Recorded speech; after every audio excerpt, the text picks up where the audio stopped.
When you really dig into the foundational sources of Islam, how do you reconcile a core religious belief in profound mercy, a prophet who is described as a mercy to mankind, with these very specific historical accounts that allege the targeted assassination of his critics? It's arguably the biggest pressure point in the whole historical narrative. It is. And the challenge for us, as we look at the sources, is to untangle all these layers.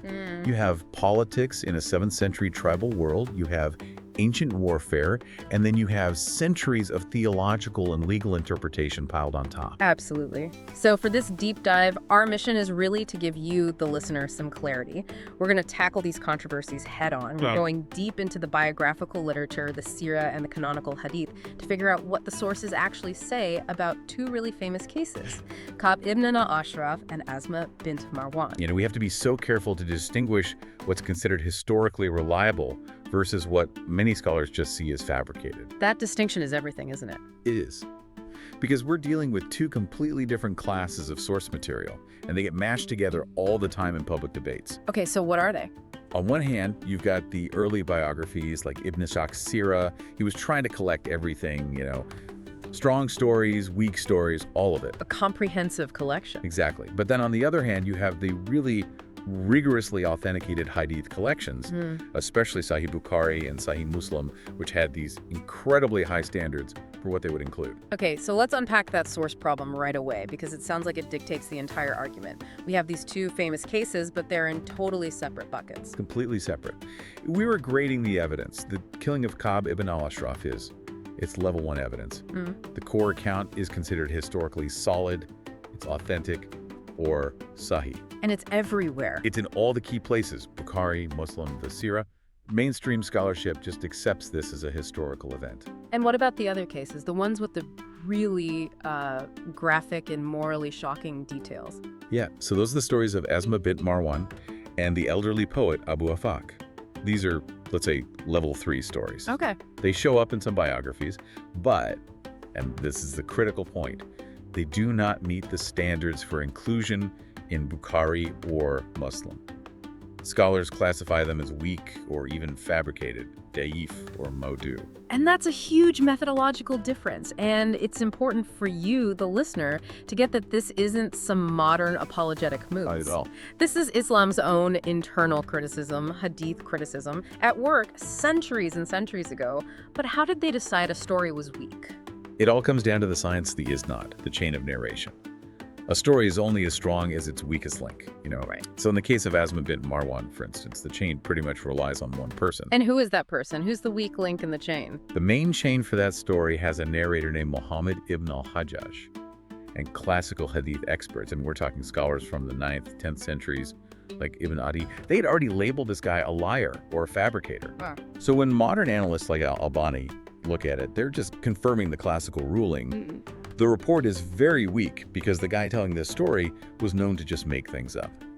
So the claim that Asma was killed, sleeping with her infant at her breast, the detail that causes such a visceral reaction is seen not as history, but as a kind of polemical detail inside a story that was already rejected. Precisely.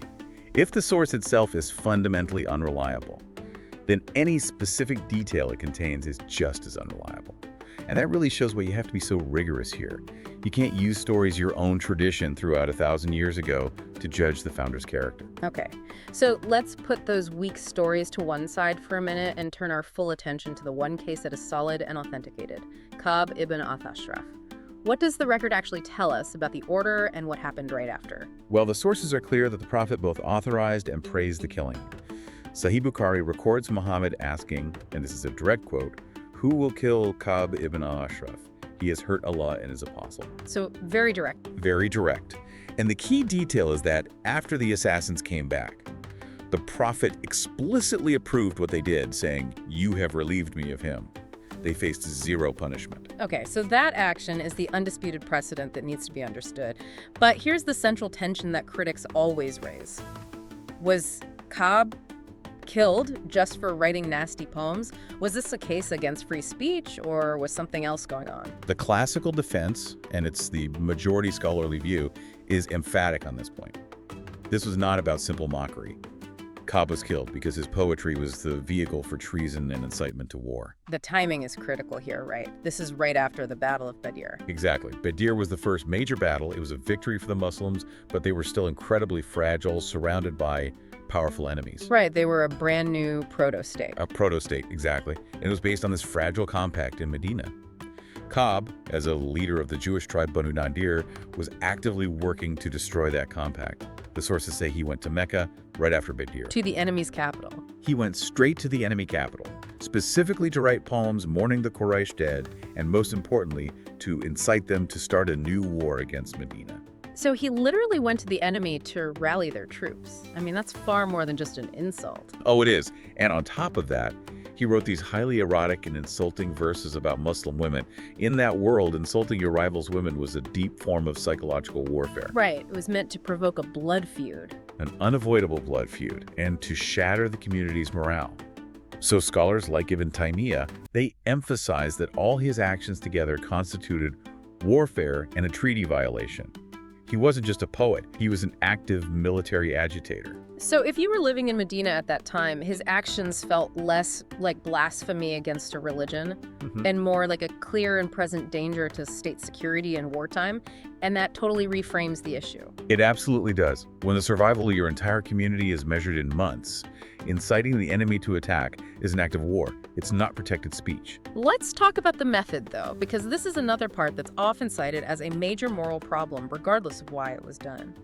The sources confirm they used deception to lure Kaab out of his fortress at night. They did.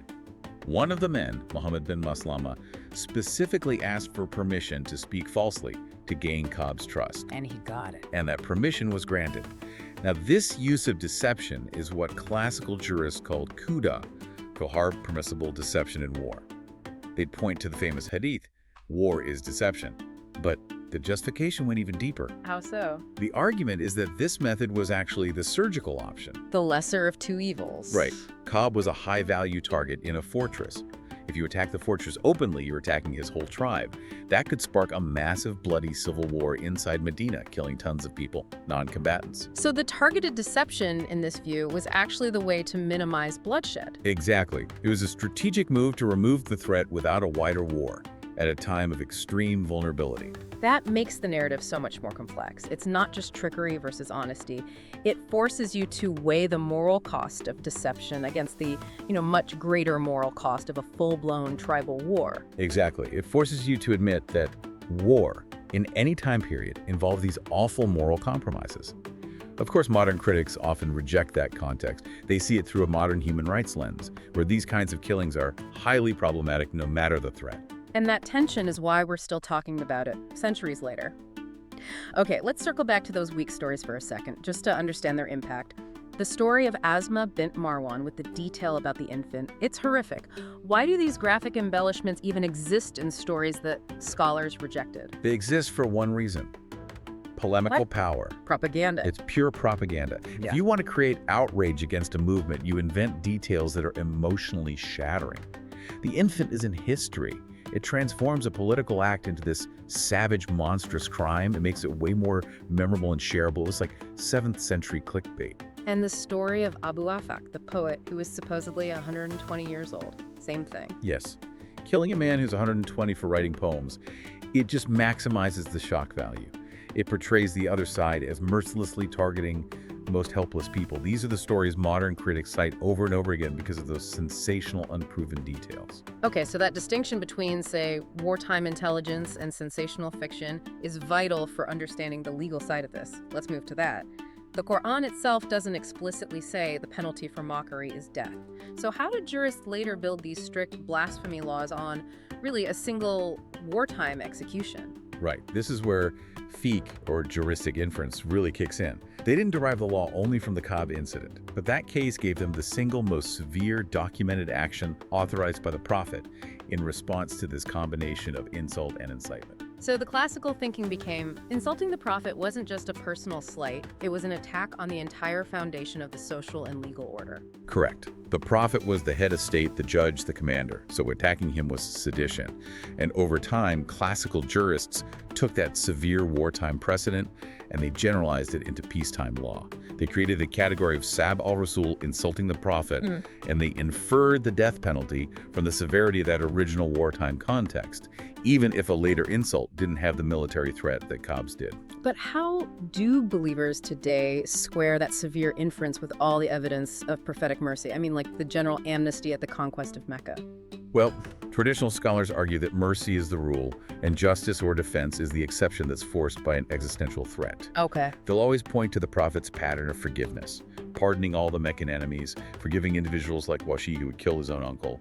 Those acts are held up as the main ethical model.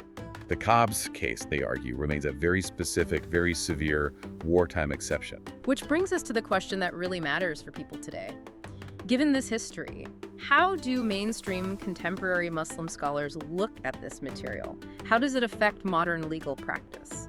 There's a really strong, pretty much overwhelming consensus among moderate and reformist scholars to use this history to actively distance modern Islam from violence. They make two major arguments based on these sources. What's the first one? It's the argument for due process. They stress that even the Kaab killing, if you accept it, was authorized and carried out by state actors on the order of the head of state. So no vigilante stuff. Exactly. So they condemn all vigilante justice, like the Salman Rushdie fatwa, as completely illegitimate and un-Islamic. There has to be state authority and legal process. And the second argument is about context. Yes. Contextualization is everything. They argue that the military needs of a fragile 7th century proto-state under siege cannot and should not be used as a legal template in modern, pluralistic peacetime societies with established legal systems. The exception of Qati doesn't override the Quranic principle of patience and no compulsion in religion. So if Muhammad were alive today, based on that scholarly approach, would he order a covert action against, I don't know, a modern cartoonist? The near universal consensus among those scholars is a firm no. They believe the Prophet's mission moved beyond the necessity of war. He would stick to modern standards of law, using persuasion and legal channels in a non-wartime world. The goal of establishing security through exceptional means is over.